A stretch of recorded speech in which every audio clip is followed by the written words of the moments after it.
go 1, 2, 3, 4, 5, 6, 7, 8, 9, 10, and then I started the war.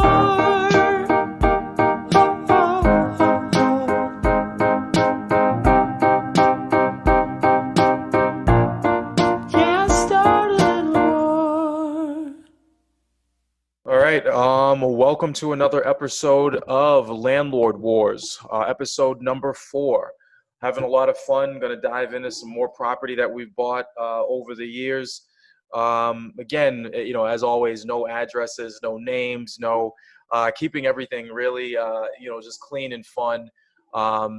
Again, everybody wants to talk about the glitz and glam and the fabulous things and cash flow and building wealth. And these are all realistic things. That's obviously why we're in the business as well.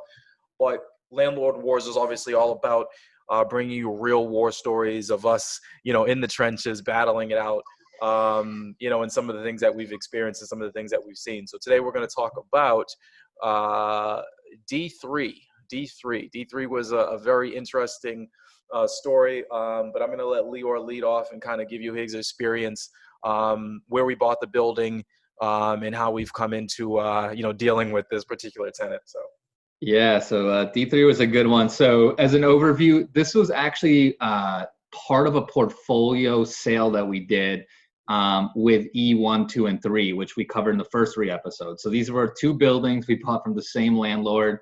If you guys don't remember from those episodes, this landlord doesn't necessarily have the best reputation of maintaining his buildings. That's probably the most professional way I could say it. The most professional way to say it. Well, I'm proud of myself on that.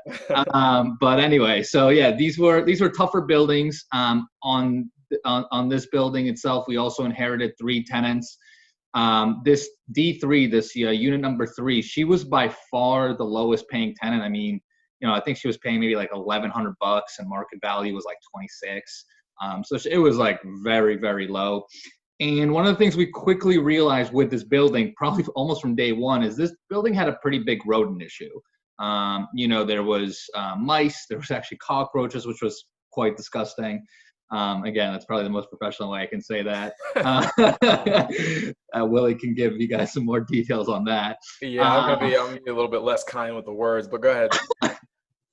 Yeah, but this was an interesting tenant because, what we found out, she was actually hoarding quite a bit of large amounts of food, like big barrels of food in her living room. And you might say, like, well, what's the problem with that? Well, again, we were thinking that might be one of the big issues as what was causing the rodent infestation. So we kind of went up to her and we talked about that, and she really refused to change. Her story could be valid, could not be. I don't know. She was sending food barrels back home where she was from. Great cause, and I'm all for it, but it can't come at the expense of having rodents in the building. So that obviously that conversation did not go well, and she basically was like trying to stick it to us.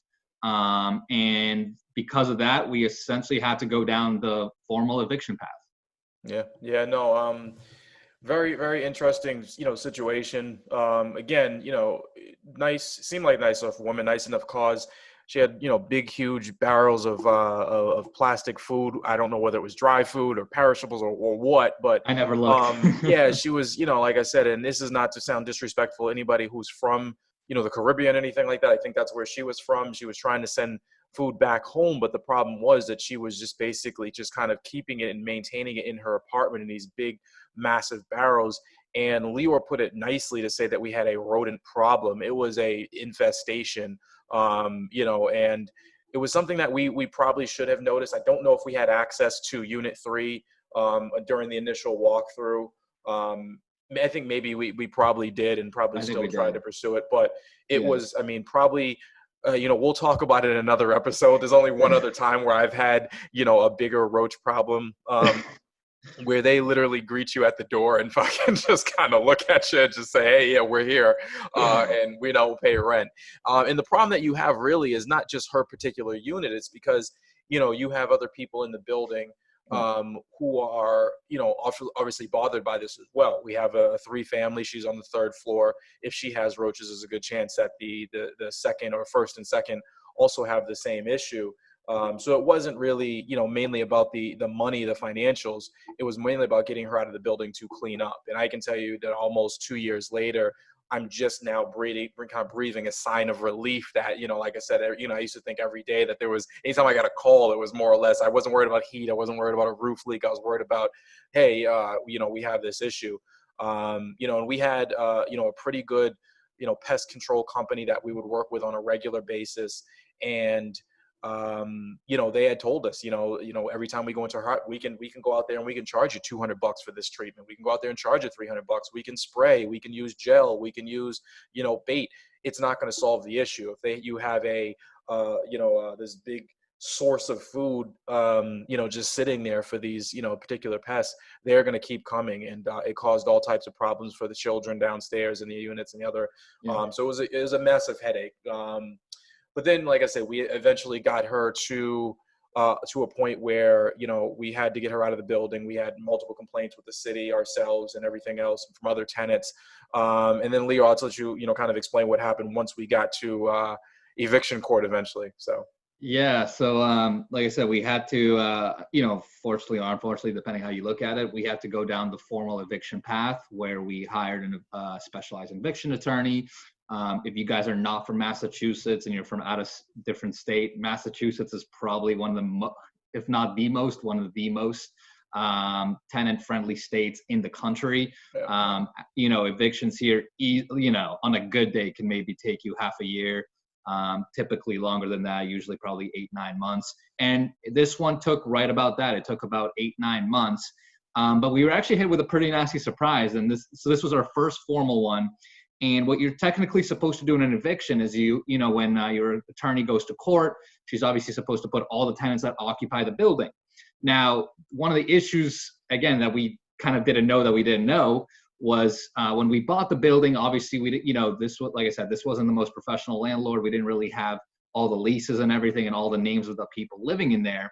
What ended up happening was when our attorney was like trying to finalize the deal with the tenants in court, what she found out was she forgot. Well, she didn't forget. She just didn't know that there was another kid living in that apartment. This is not a kid, this is like a grown adult. But she was also living in that apartment. So what ended up happening, and I remember this phone call from her pretty distinctly. She basically called me and was like, so I don't know if you know this, but there's another person living here that we didn't put on the eviction deal. And I was like, so what are you trying to tell me right now? And she was like, well, she's not really agreeing to this to these terms of the eviction deal. And I was like, are you kidding me? We just went through like half a year of this, and now you're telling me we forgot to add someone onto the eviction deal. And that's exactly basically what happened. And this tenant, this person tried to play hardball with us, was like, yeah, no, I'm going to stay here. And it basically, what we had to do is not restart the whole process, but it basically ate up another, I'd say 3-4 months maybe, where we had to go through the process, have her put her name back on that eviction deal so that everyone would vacate the apartment. Yeah, no, it's a super emotional process on both sides, even as a landlord as well. You're basically, you're dealing with all while we're dealing with this in court. It's not like we're not also dealing with pest treatments and more money coming out of our pocket, and the tenant is barely paying market value for the apartment. And then because one of the things that you always have to consider, and one of the things that you realize when you're going through these things, is once you start down the path of eviction, that tenant doesn't necessarily leave you alone now. They're also trying to bug the hell out of you because they want to do everything to fight the eviction. So whatever, it could be the smallest little thing, from a leaky sink to a tear in the carpet to a whatever it may be, or a window that's not functioning. They will tell you about it, and they will complain about it, and they will also start to tell other people about it, because they're trying to almost combat it, almost give you a reason that you're a slumlord, that you're a bad landlord. So it is a very kind of a back and forth that you have, and Lior's right. We live in a very tenant-friendly state. It takes a considerable amount of time to get people out, and during that whole eviction process, you were in a battle with not only that tenant, but the other tenants who were also kind of caught in the middle. It's like a divorce, right? And your kind of kids are the unit 1 and 2, and they're kind of just caught in the middle of this battle between the two parents.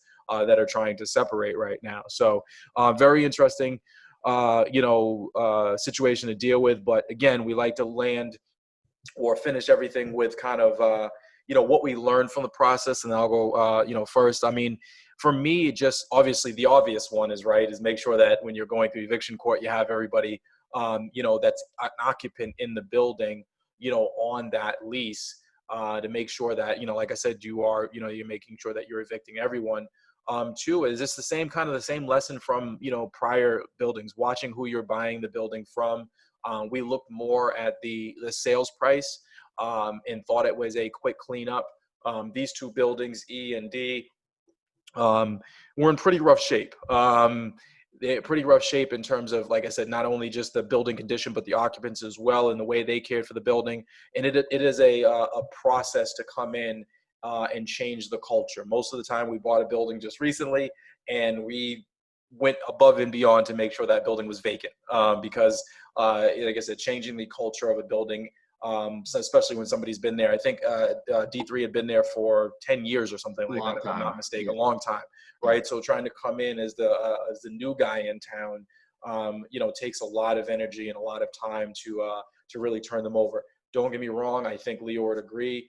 A couple of years later, we are not disappointed. We've increased the value significantly of that building. It just probably took us 12 months longer to do what we planned to do, because of the severity of it. Yeah, I think our business plan was turn around that building and those buildings in 12 months. I think so. I remember talking to the banker, or our lender maybe 9 months into the process, and he's like, "So where are you guys?" I'm like, "We're probably like a year out, and he's like, "You guys thought you could." So there was a little bit of confidence that he lost in us there, but ultimately, like I said, we talked to him again maybe 3 months ago. 3 days ago. And that confidence was regained now that we've cleaned things up. We've increased rents significantly. We brought everything back to market value. All the tenants now in these 6 units are brand new. They're new to us.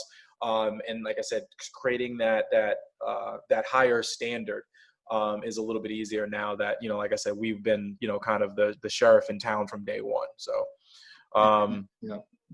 And all those points are good. And I think the last thing we took away was we now know really well how to look for signs of roaches in buildings. No, that's absolutely it. I know it's funny. It's so weird how you really, in hindsight, everything seems so obvious to you, right? I don't think it's everything. I think we were looking for floorboards that were kind of buildings that were, sinking or, what do you call it? Settling, roofy leaks, roofs that leak, windows and everything else. And now cosmetics, we're roaches and or something that's very, keen to us. I remember we were walking through a property a few days ago and you're like, "Did you see that?" And I was like, "Hell yeah, I saw it." Where there's one, there are hundreds. It's something that we're very aware of now, just because of the severity of it in this last building. I remember just kind of going through and having the contractors, even as we were gutting unit by unit, and some of the contractors, I would stop by and they would be sitting on the front porch,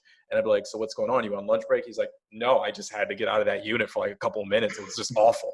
So I mean, they're just walking by me as if I'm, I've just disturbed their peace. So roaches are, mice. Not that you want to have them, but they're a little bit easier to get rid of. Roaches are just, a different. Roaches is tough. And I don't think you mentioned this, but we actually went through multiple vendors, pest control vendors for that building. We thought it was the vendor, we kept saying this vendor sucks. Maybe it's their method. And then, I think by the third vendor, we're like, all right, well, it's probably not the vendor. It's probably this building. Right. Exactly. So very, very interesting experience, but we took a lot away from it, learned a little bit, from it, and, we're better investors for it. So, that's D3. We're going to move right into some other interesting ones. I have a very interesting experience, with a couple tenants, and I'm going to share that with you in just a few. I go 1, 2, 3, 4, 5, 6, 7, 8, 9, 10, and then I start a war.